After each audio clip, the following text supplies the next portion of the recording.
Welcome to a story unlike most. This is not a tale of kings and queens, nor of knights, battles, or epic quests. This is a story of stillness, of repetition, of the unremarkable.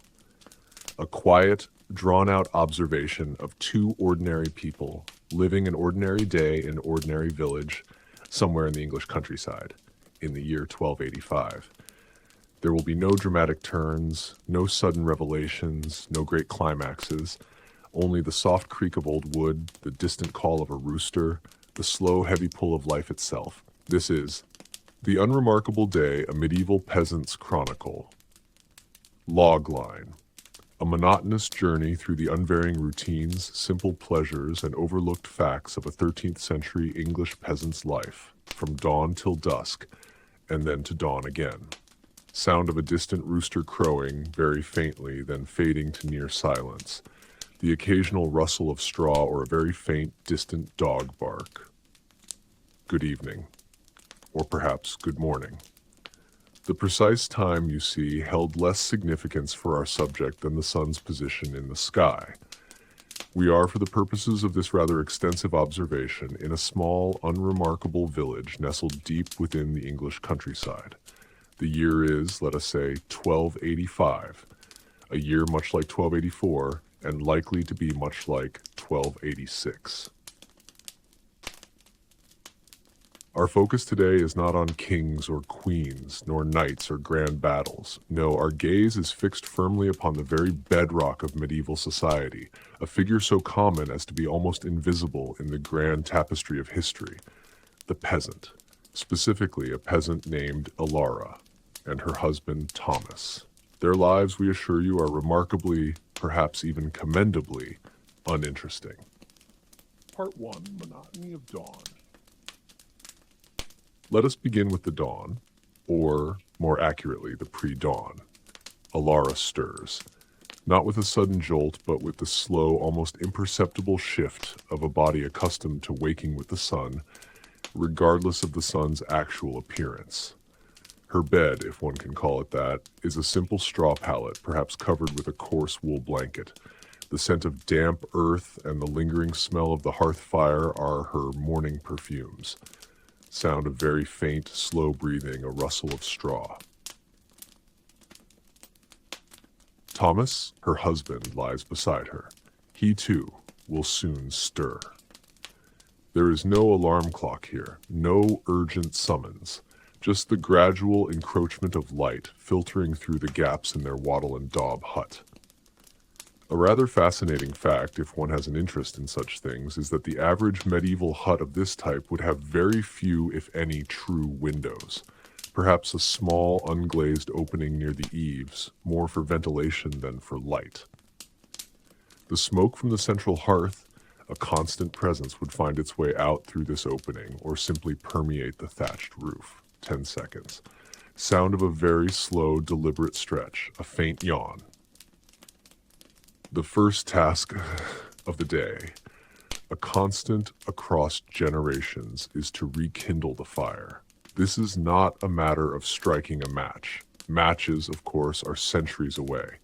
Instead, a glowing ember, carefully buried in the ashes from the previous night, is coaxed back to life. If no ember remains, a laborious process of striking flint against steel, or even harder, rubbing sticks together, would begin. Imagine, if you will, the time commitment involved in simply generating a spark for your morning gruel. Sound of very faint, repeated clicking, then a soft puffing sound, then a very gentle crackle of a small fire starting. Alara would typically be the one to do this, while Thomas would prepare himself for the fields. Preparation, for Thomas, involved little more than pulling on his rough tunic and breeches, perhaps wrapping his feet in rags before slipping on his leather turn shoes.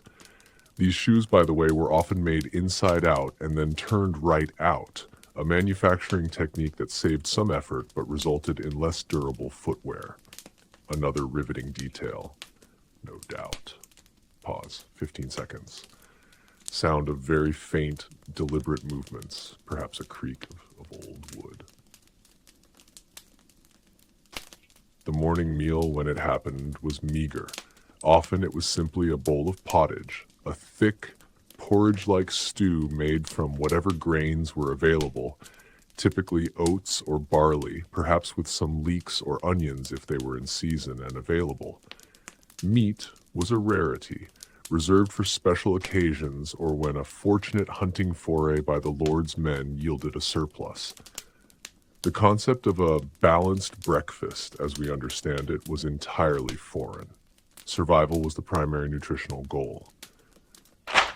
Sound of a wooden spoon scraping faintly against an earthenware bowl, very slow and deliberate eating sounds. Part 2, the unending toil of the fields. With the first hints of full daylight, Thomas would head to the fields. His day was dictated by the rhythm of the seasons and the demands of the land. His tools were simple. A wooden ard, perhaps tipped with iron, to scratch the surface of the soil, not truly turn it over. This method of plowing, known as scratch plowing, was far less efficient than later plows, leading to less fertile land and smaller yields. A fact to ponder for a moment. Sound of distant, very slow, rhythmic scraping, like a plow moving through earth, interspersed with very faint, distant grunts of effort. His primary crop, like most peasants, would be grain, wheat, barley, rye, or oats. The majority of his labor for the better part of the year revolved around the cultivation of these grains, sowing, weeding, harvesting. Repetition, repetition, repetition. His life was a slow, grinding cycle of agricultural tasks. He might work strips of land within a large, open field system alongside his neighbors. These strips, often long and narrow, were not individually fenced. Another mundane but important detail. The open field system required communal agreement on planting and harvesting by further reinforcing the collective rather than individualistic nature of peasant life. Pause. 20 seconds. The scraping sound continues, monotonous and steady. Narrator. While Thomas was in the fields, Elara's day was no less demanding. Though her tasks were centered closer to the hut, she would tend to the small kitchen garden, cultivating herbs, root vegetables like turnips or parsnips, and perhaps some beans or peas. These provided a vital supplement to the monotonous grain-based diet. She would also care for their few animals, a scrawny chicken or two, perhaps a pig if they were fortunate. These animals were not pets, they were living resources. Their eggs, their meat, their manure, all were essential for survival. Sound of very faint clucking chickens, a distant, gentle oink of a pig, very low and unobtrusive. A significant portion of Elara's day would be dedicated to food preparation. Remember the pottage? It wasn't a quick affair. Grains needed to be ground, often by hand with a quern stone, a laborious and time-consuming process. Water had to be fetched from the village well, a task that, depending on the well's distance, could involve multiple trips throughout the day. The weight of the water bucket, the uneven path, the sheer number of times this action was repeated over a lifetime. These are the forgotten burdens of history. Sound of a gentle splash followed by the faint creak of a bucket being lowered or raised, then a rhythmic, low grinding sound like a stone quern. Clothing, too, was a constant project. Fabric was spun from wool, then woven. Both processes were entirely manual. Mending and patching were constant necessities, as new clothes were a rare luxury. A peasant's wardrobe consisted of perhaps 2 sets of clothes, worn until they literally fell apart. The very texture of the fabric, coarse and undyed, was a constant reminder of their station. No vibrant colors, no elaborate patterns, just the raw, unadorned utility of wool and linen. 25 seconds. The grinding fades, replaced by a very faint rhythmic whirring or hum like a spinning wheel, very slow and steady. The slow passage of time. Time, for Elara and Thomas, was not marked by clocks or precise schedules. It was marked by the sun, the hunger in their bellies, and the changing light. The midday meal, eaten quickly in the field or just outside the hut, would be another serving of pottage or perhaps some coarse bread. The conversation, if any, would be brief and practical. There was little leisure for idle chatter. Sound of a very faint, distant church bell ringing once, very slowly, then fading. The afternoon mirrored the morning in its toil. More plowing, more weeding, more fetching and carrying. The physical demands were immense. Back-breaking labor was simply the baseline of existence. The average life expectancy was short, often in the 30s or 40s due to disease, malnutrition, and the sheer physical strain. Consider this for a moment. Many would not live to see their own grandchildren reach adulthood. Pause. 30 seconds. The rhythmic scraping sound returns, very slow and continuous. Narrator, evenings offered little respite. After a long day, the evening meal would be another variation on the pottage, perhaps with some foraged greens or wild berries if they were lucky. Light was provided by the flickering fire, or perhaps a rushlight, a dried rush dipped in animal fat, offering a dim, smoky glow. Reading, for most peasants, was an impossibility. Literacy was rare, confined largely to the clergy and the nobility. Their stories were oral, passed down through generations, simple tales of saints or local folklore. Sound of a very faint, gentle, crackling fire, a slight hiss from a rushlight, then fading almost to silence. The social life of the village revolved around necessity and proximity. Neighbors helped each other with tasks, shared scarce resources, and attended the occasional church service. The church, a focal point of the village, offered not just spiritual guidance but also a sense of community. The sermons, delivered in Latin, would have been largely unintelligible to most, but the rituals and visual elements were understood. Pause. 15 seconds. Sound of very distant, faint, indistinguishable murmuring, like a small gathering, then fading. Part 4, the sleep of exhaustion and the cycle renewed. As darkness fell completely, Alara and Thomas would prepare for sleep. Their day ended not with winding down, but with the natural cessation of activity brought on by exhaustion and the lack of artificial light. The hut, small and cramped, would house not just the family, but often their few animals as well, for warmth and security. The shared body heat was a practical necessity during the cold winter months. A small, rather unappealing detail, but a practical one. Their sleep was likely deep and unbroken, the sleep of those whose bodies have been pushed to their limits. There were no entertainments beyond the simple pleasures of conversation, if energy allowed, or the quiet contemplation of the stars if the weather permitted a brief venture outside. Dreams, we can only assume, were of the next day's tasks, or perhaps the yearning for a slightly better harvest. 45 seconds.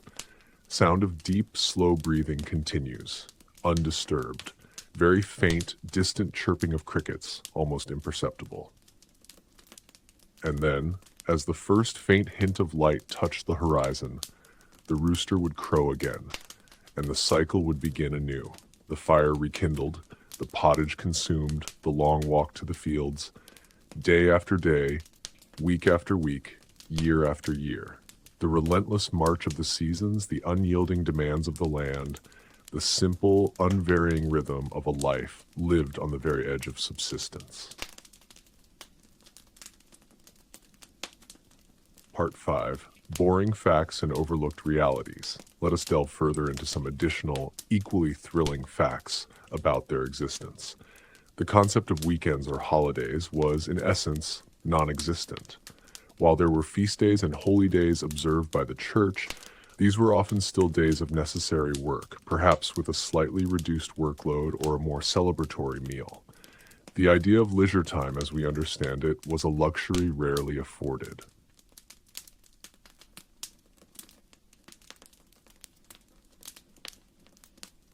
The average peasant rarely traveled more than a few miles from their birthplace. The world was their village, the nearest market town, and perhaps the lord's manor. The concept of a wider world, of distant lands and exotic peoples, was abstract, filtered through the rare visit of a traveling merchant or a returning crusader, whose stories would likely be embellished beyond recognition. Their worldview was intensely local.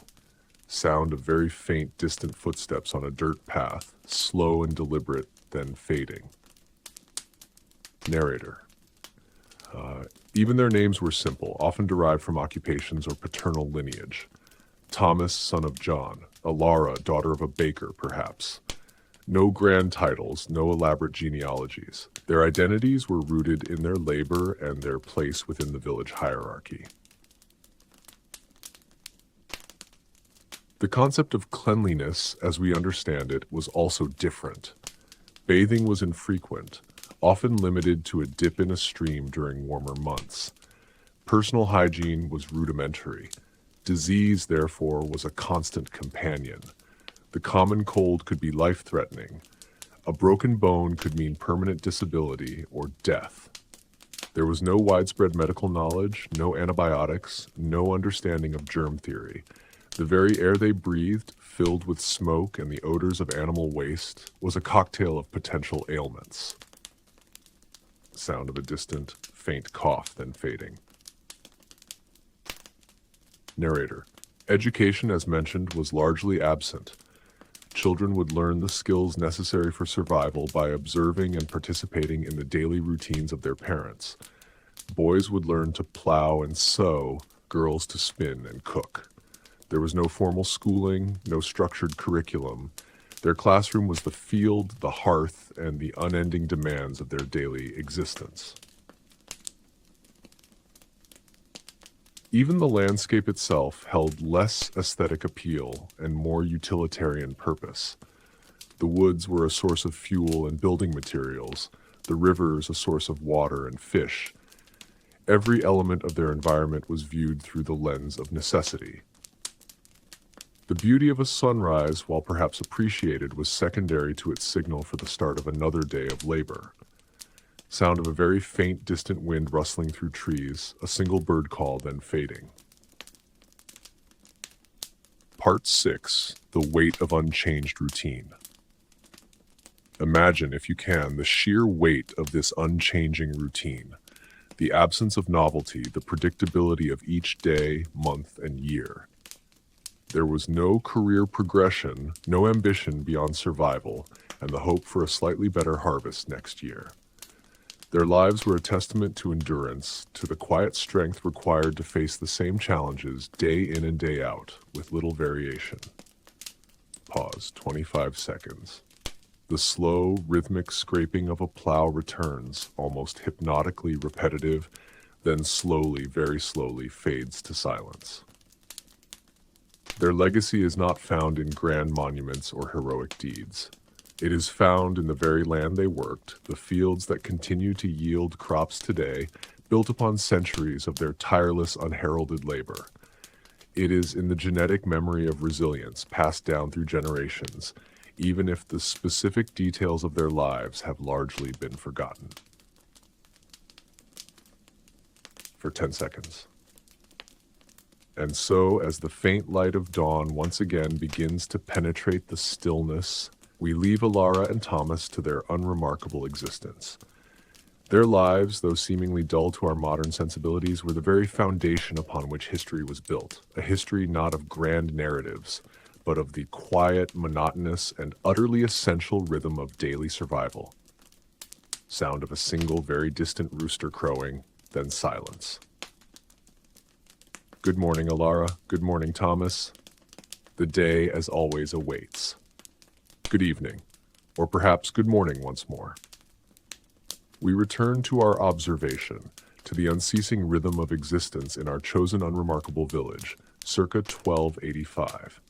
The sun, having completed its diurnal journey, now begins its ascent anew, signaling the commencement of another day almost indistinguishable from the last. We continue to observe Alara and Thomas, whose lives remain a testament to the quiet, unchanging, and utterly unexciting. Part 7. The Intricacies of Medieval Tool Maintenance. Let us for a moment consider the tools of Thomas's trade. We mentioned the ard, that rudimentary plough, but even a simple wooden ard with its iron share required constant attention. The iron would dull, requiring frequent visits to the village smith, if one was available and affordable, or, more likely, a laborious process of hammering and sharpening against a suitable stone. This was not a quick task. Imagine the rhythmic clink, clink, clink of metal against stone, hour after hour under the open sky, an act of repetitive manual labor simply to maintain the means of further manual labor. Sound of very slow, deliberate clink of metal on stone, interspersed with longer pauses, perhaps a faint scraping sound as if sharpening. This should be a very sparse, repetitive soundscape. The wooden components of the ard, or the scythe, or the hoe, were also subject to wear and tear. Splinters, cracks, the loosening of bindings. These required the careful selection of suitable wood from the common lands, a privilege, not a right, and then the painstaking process of carving, shaping, and fitting. There was no hardware store, no readily available spare parts. Every repair was a bespoke craft, born of necessity and learned through years of repetitive practice. Think of the calloused hands, the slow, deliberate movements, the unwavering focus on a piece of wood that, once mended, would simply allow for more of the same work. Sound of very gentle, rhythmic wood carving, a soft scrape, a faint rasp, very consistent and slow. Even the simplest items, such as the wooden handle of a digging stick, required periodic inspection and repair. A splintered handle could injure a hand, leading to infection, which, in the absence of modern medicine, could be a serious, even fatal affliction. So the constant vigilance over tools, their mundane maintenance, was not merely about efficiency. It was about survival. A truly captivating detail if one appreciates the profound impact of minor inconveniences. Pause, 20 seconds. The wood carving sound continues faintly, then slowly fades to silence. The limited palette of sustenance and seasonality. Let us return to the subject of food, a topic which, for Ilara and Thomas, was less about culinary delight and more about caloric intake. We spoke of pottage, but let us explore the profound monotony of this staple. It was, at its core, a canvas of blandness. Flavor was derived from scarcity. In the spring, fresh greens and wild garlic, foraged from the hedgerows and common lands, would offer a fleeting burst of new taste, a brief, almost imperceptible deviation from the norm. Sound of very faint, gentle rustling, like foraging through low bushes, then a brief, almost imperceptible snap, like breaking a small plant stem. Summer brought a slightly wider variety of vegetables from the small garden, perhaps some peas or beans. These would be dried or salted for preservation, extending their meager shelf life into the leaner months. The drying process itself was a lengthy, weather-dependent affair. Imagine rows of peas drying in the sun, a sight of profound utility, not aesthetic beauty. Sound of a faint, dry rustling, like dried peas or beans being handled, very low and subtle. The arrival of autumn, of course, meant the harvest, the culmination of months of grueling labor. The grains once gathered would be stored in crude granaries, vulnerable to rodents and damp. The preservation of this vital harvest was a constant source of anxiety. A damp patch, a rat infestation, these were not minor inconveniences, but existential threats. Their very survival hinged on the meticulous, often ineffective, methods of protecting their meager stored food. Sound of very faint, rhythmic scooping of dry grain, a soft pour, then a gentle thud as if a bag is settled, repeated very slowly. Winter, however, was the true test of endurance. The stored provisions would dwindle. Meat, as we've noted, was rare. Perhaps a preserved fish if they lived near a stream or pond and had fishing rights. Otherwise, it was grain, grain, and more grain. The limited diet led to widespread nutritional deficiencies, impacting their energy levels, their resistance to disease, and their very physical stature. A life of perpetual mild hunger, punctuated by periods of acute scarcity. This was their culinary reality. 30 seconds. The sound of scooping grain continues very slowly, then fades to silence. A very faint, distant, desolate wind howl, then silence. Part 9. The simple economics of barter and obligation. Money, in the modern sense, played a far less significant role in the daily lives of Alara and Thomas. Their economy was largely one of subsistence and obligation. Their primary payment for living on the Lord's land was their labor. A specified number of days working directly on the Lord's demesne, cultivating his fields, maintaining his property. This was known as labor service or week work, a monotonous tithe of their most valuable asset, their physical effort. Sound of very faint rhythmic digging or a slow, heavy thud as if moving earth, interspersed with very long pauses. Narrator.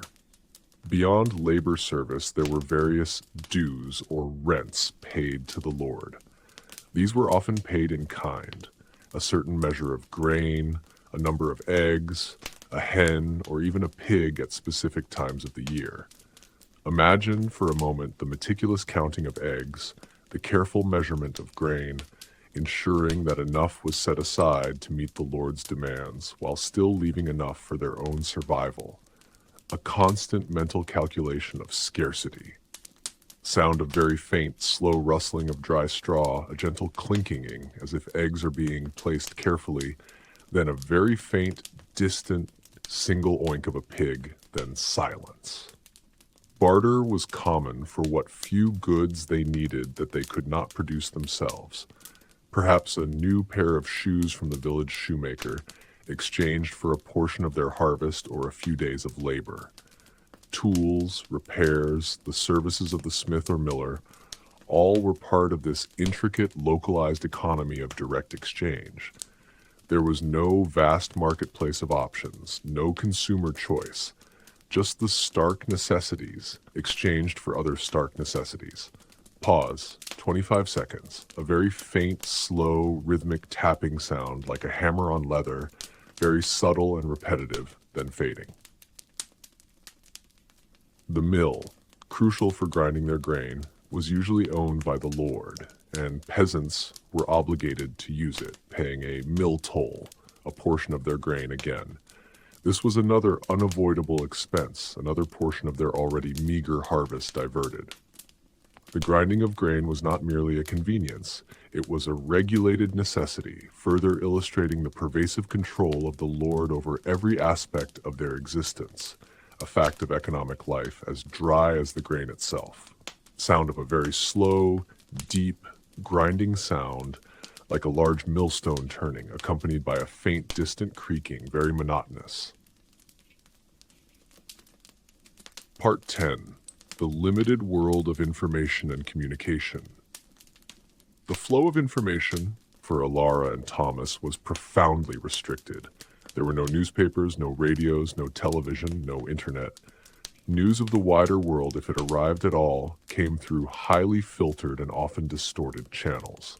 A traveling merchant might bring tales from a distant town. A soldier returning from a campaign might share snippets of battles, but these were rare occurrences. Sound of very faint, distant, indiscernible murmuring, like muffled voices, then fading into silence. The primary source of communal information was the village priest, who might read proclamations from the lord or the king, usually in Latin, which few understood. The sermon, delivered in the vernacular, would focus on moral instruction and religious doctrine, not current events. The world beyond their immediate valley was largely a mystery, a realm of vague rumors and superstitions. Pause, 15 seconds. A very faint, distant, solemn church bell tolls once, slowly, then fades. Communication within the village was largely oral. Gossip, practical advice, the sharing of daily grievances, these formed the fabric of their conversations. There was no written correspondence, no letters exchanged between family members in different villages, for the simple reason that most could neither read nor write. Their narratives were spoken, their knowledge passed down through memory and direct instruction. Sound of very faint, soft, overlapping murmuring like a small group talking quietly, then fading. The passage of information was slow, often taking weeks or months for news to travel even a relatively short distance. A major event in the capital might be a rumor in their village by the time the next harvest was underway. Their lives unfolded within a profoundly isolated bubble, where local events held far more significance than distant happenings. A truly static information environment, if ever there was one. Part 11, the subtle rhythms of the medieval year and its feasts. While we've stressed the monotony of daily life, it's important to acknowledge the subtle, almost imperceptible shifts in rhythm that punctuated the medieval year. These were not holidays in our modern sense of leisure, but rather periods of intense activity followed by periods of slightly different intense activity. The agricultural calendar dictated all.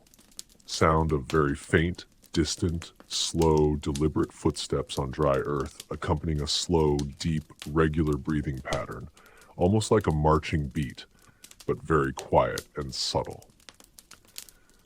The spring planting, as we've discussed, was a time of hopeful labor. Following this, the summer months brought the arduous task of weeding, a seemingly endless battle against nature's relentless growth. Then, the intensity of the harvest. Each season demanded its specific, grueling effort. There was no true off-season for the peasant, merely a shift in the nature of their toil. Sound of very faint rhythmic scraping, like a handheld weeding tool, interspersed with pauses, then picking up again. Religious feast days did offer a break from secular labor, but again, these were often still days of prayer and communal gathering, not days of rest and recreation. Christmas, Easter, and various saints' days would bring a slight alteration to the routine, perhaps a more substantial meal, a rare taste of meat, or a small ale. But the underlying reality of an empty larder and the demands of the land were never far. Sound of very faint, distant, soft chanting, or a very slow, sparse single note of a medieval instrument, like a recorder, then fading into silence. The fairs, held periodically in market towns, were a rare opportunity for peasants to experience a slightly wider world. Here they might sell any small surplus they had, or barter for goods they could not produce themselves.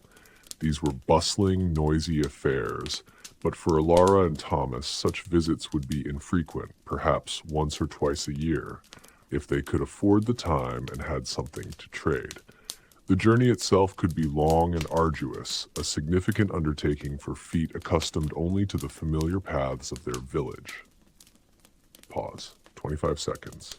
Sound of very faint, distant, indistinguishable chatter, muffled shouts, and very subtle, distant animal noises, like a general hubbub, then slowly fading to silence. These brief deviations from the norm were not luxuries, but functional necessities within the limited framework of their lives. They served to connect the village to the wider manorial system, to facilitate the exchange of essential goods, and perhaps to offer the briefest glimpse of a world beyond their immediate, unchanging horizon.